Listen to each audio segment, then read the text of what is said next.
Здравствуйте, друзья! Сегодня я расскажу, как можно зашить дырку практически на любой одежде. Быстро, аккуратно, красиво, незаметно. Как закончить шов. А также, что касается того, как завязать узелок на нитке, тремя простыми способами. И также, как вставить нитку в иголку, если у вас не идеальное зрение, либо нитка очень толстая, и у вас не получается быстро вставить нитку в иголку. А вот по поводу последних двух моментов вы можете посмотреть у меня два отдельных мастер-класса. Ссылочки я размещу в комментариях, а также в описании под видео. А теперь приступим к шитью. Для того, чтобы зашить дырку, лучше всего использовать какое-то приспособление, если вы новичок в шитье.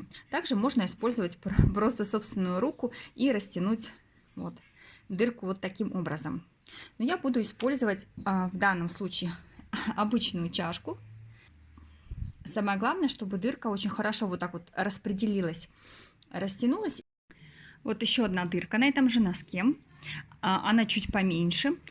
Буду я шить в данном направлении, потому что оно более длинное, скажем так. То есть дырка круглая, но здесь тоже ткань истонченная, поэтому я все зашью. Узелочек я уже завязала. Продеваем немножечко подальше от дырки. Вот, мы продели. Теперь вот практически рядышком, но немного с левой стороны от дырки мы захватываем немного ткани. Совсем чуть-чуть. И сразу затягиваем. Теперь рядышком совсем чуть-чуть. Стараемся делать очень маленькие стежки. Максимально маленькие стежки делать. И очень мало захватывать ткани. Вот совсем чуть-чуть. Вот в данном случае уже, смотрите, стежки получаются параллельные. Чем меньше шажок, тем ровнее получаются стежки. Ни в коем случае не делайте назад шаг, иначе у вас шов вообще получится гармошкой. Вот навык, он, в принципе, здесь очень все просто, но надо соблюдать вот это вот правило. Шов аккуратный, поэтому шить его тоже нужно аккуратно. Вот второй стежок. Немножечко уже пошел в сторону, совсем чуть-чуть. Ну, практически незаметно. Вот здесь вот, может быть, возможно, вылезет белая нитка. Здесь я тоже беру совсем чуть-чуть. Вот, параллельно, смотрите.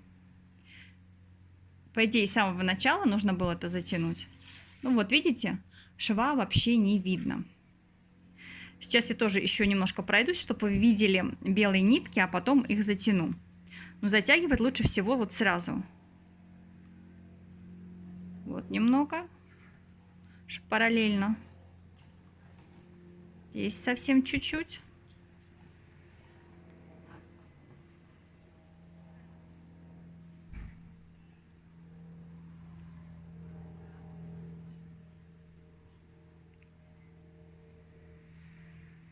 Чем меньше вы захватываете, чем ближе шажки, тем идеальнее у вас получится шов. В принципе, как на машинке. Ну вот, смотрите, получилось много стежков. Я их опять все затягиваю. И вообще не видно ниток. И мне осталось вот здесь вот совсем чуть-чуть пройтись. Но здесь тоже нужно аккуратно. Безусловно, с черными нитками можно так и не, скажем так, не заморачиваться, тем более на носке. Но цель, конечно же, научиться делать идеальный шов и зашивать им все, что угодно, так, чтобы не было видно. Вот видите, в принципе, более-менее параллельные стежки. Я беру совсем чуть-чуть ткани.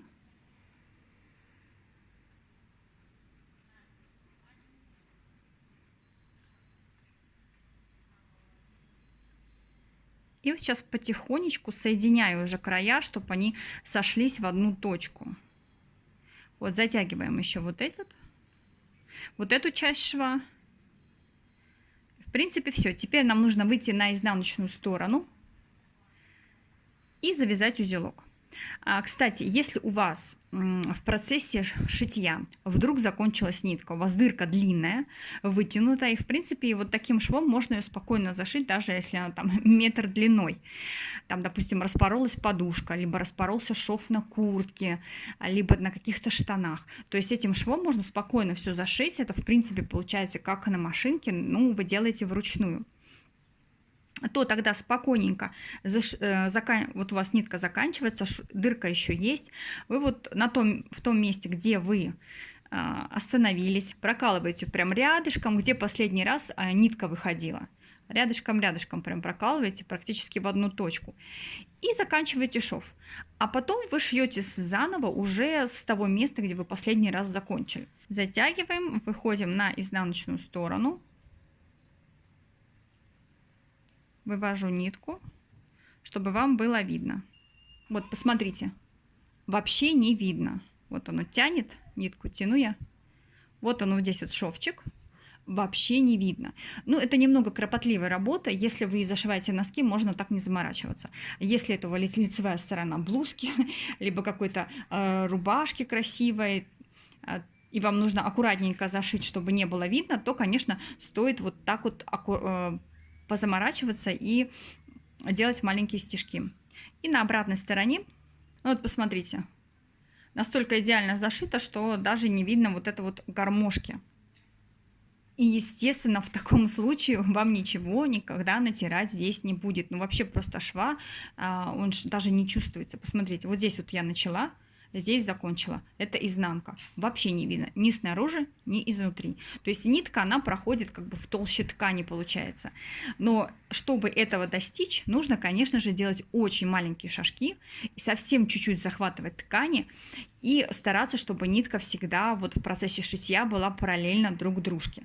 Вот это вот идеальный вариант, как зашить. Заканчиваем, то есть здесь совсем чуть-чуть захватываем ткани, чтобы не выйти на лицевую сторону. Совсем чуть-чуть. Вот у нас появилась петелька. Мы в нее просовываем нитку. Один раз затягиваете.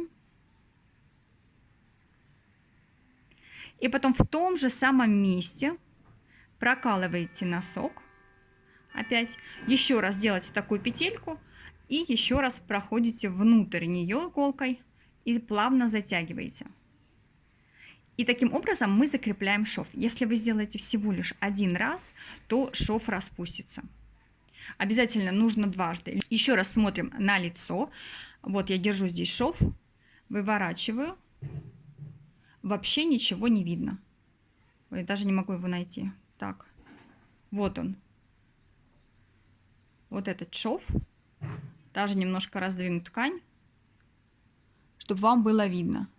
И вот он на изнанке. Вообще не видно. Немного кропотливая работа, но это реально зашить вещи вообще, чтобы не было видно. А если у вас тоненькая ткань, то я вам посоветую взять просто потоньше иголку и потоньше нитки. Тогда вообще не будет заметно. И вот сравните с первым швом. Я делала большие стежки. Шов он вот такой длинный, вот расстояние. В конце шов не видно вообще, а в начале вот такая елочка. То есть выбирайте на ваш вкус и цвет. Можно, конечно, не заморачиваться для носков, взять черные нитки и спокойно зашить, и видно не будет. Благодарю вас, друзья, за просмотр. Если вам интересны такие видео, пишите мне, что вы хотели бы еще увидеть. Я обязательно сделаю ролик и покажу вам, как можно справиться с задачей отремонтировать одежду. А на этом все. Я с вами прощаюсь и до новых встреч.